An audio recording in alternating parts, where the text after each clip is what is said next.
Come on in. Come on, we're lonely.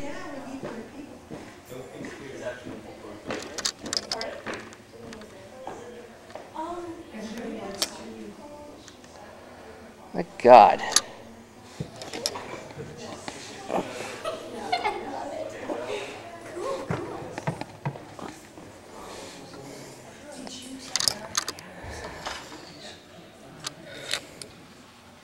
No, but I will. That's a good point. Claudia. All right, Dane, so what do you want to know? Okay, let's, let's seat back.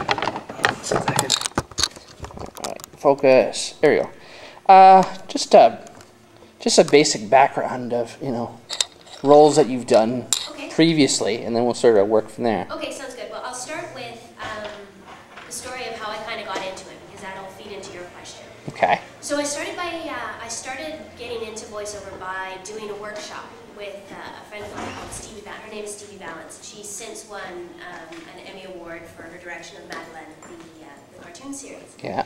And at the end of the workshop, a producer, Randy, came into town, or came to see our final show. And she is the producer of Ocean Productions here in Vancouver. Mm-hmm. And so I sort of, quickly gave her my resume, my photo, and that kind of stuff. And she said, "Oh yeah, you've got promise. So why don't you come in and we'll audition you for something?" I was like, "Great, this is fantastic." So 3 weeks later, I was called in to do my first audition, and it was for Mega Man NT Warrior, and for the character of Mew. And I had no idea what I was doing. I had no mic technique, nothing like that. So she was very patient. She sort of walked me through the whole thing. It was great, and I ended up getting the job.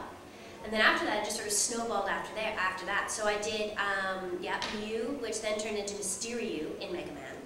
I've also done Muriel Yaha in Gundam Seed, and then Gundam Seed Destiny, because she's one of the few characters that actually survives the Holocaust. And, or the Armageddon, whatever you want to call it, the killing.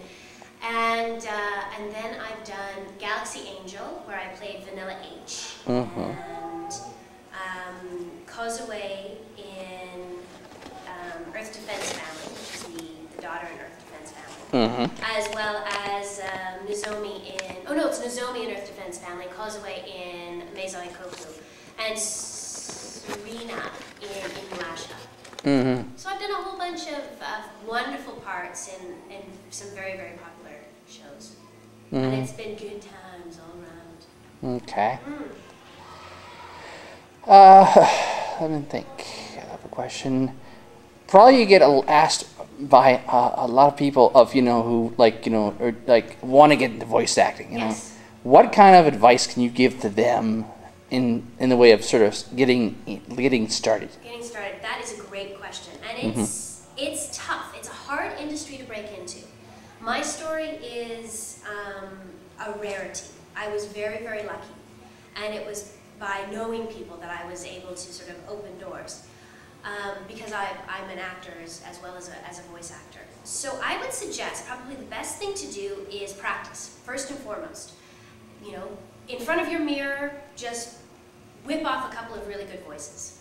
And for girls, it's a little more difficult because there are certain stereotypes that we fall into. Actually, I guess, I'm not sure if that's difficult, it's just different. Whereas for men, they end up having to have this huge range where, if you can go up into your falsetto, then you can do a boy's voice. If you can get nice and deep, then you can be on this side of the spectrum and do the villain or do the deep, the monster voice, that kind of stuff.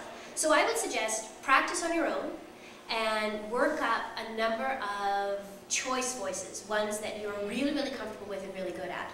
The hero, the villain, the dad, the boy, if you can do boy voices, or a child's voice. And then animals. Animal voices are always good as well. I mean, how does a snake speak? How does a cat speak? How does a little furry hamster speak? All that kind of stuff. And once you've gotten to a stage where you're comfortable with it, I would suggest putting a demo tape together. This is called a demo, I don't know what you would call it. A demo.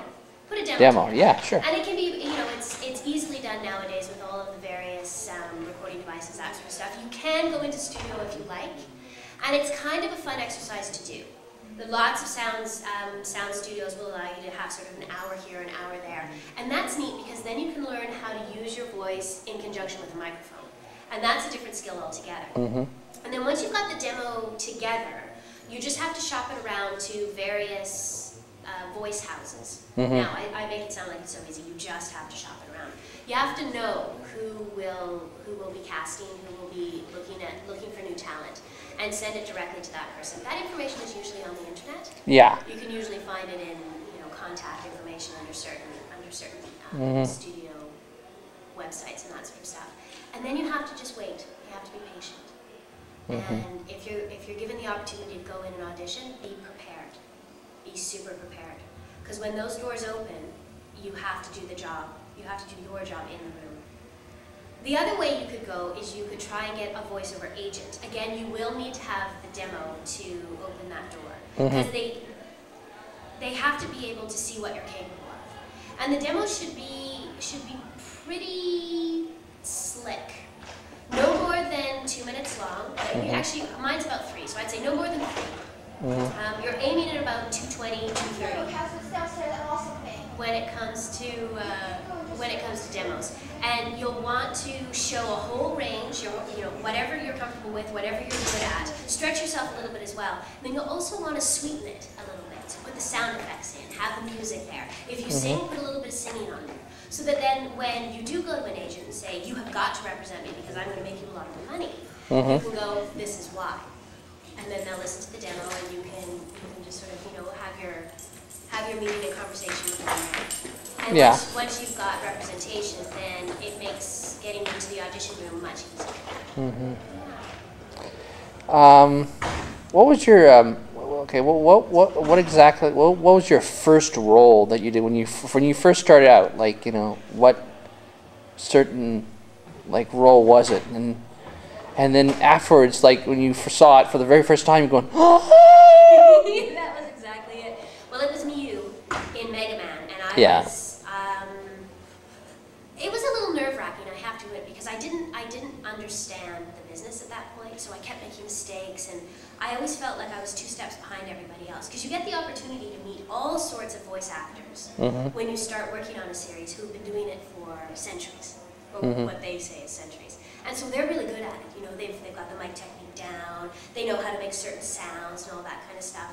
I guess the biggest challenge for me when I started, and it was with Mew that I learned this skill, was the non-verbal communication.